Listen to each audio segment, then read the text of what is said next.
Диализники Якутска обратились к главе республики о содействии открытия Центра современной нефрологии и диализа. Медицинское учреждение готово обеспечить нуждающихся в процедуре гемодиализа дополнительными местами.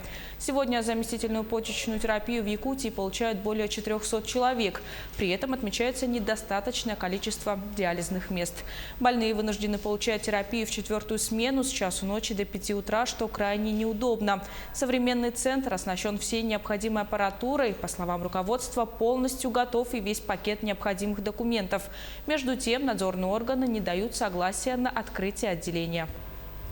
К нам обратились пациенты гемодиализа и преддиализники, скажем. Это те, кто будут нуждаться в гемодиализном лечении. Я сам в недавнем времени тоже был на гемодиализном лечении, и поэтому знаю, какая проблема существует. Работают несколько гемодиализных центров, но они даже не справляются, судя по тому, что ввели даже 4-ю смену. Это нужно вызывать такси, заблаговременно под утро добираться до дома. Соответственно, это сказывается очень на здоровье и для родственников этих больных.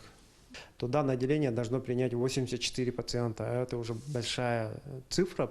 И 84 человека, соответственно, могли бы достойно продолжить свою жизнь.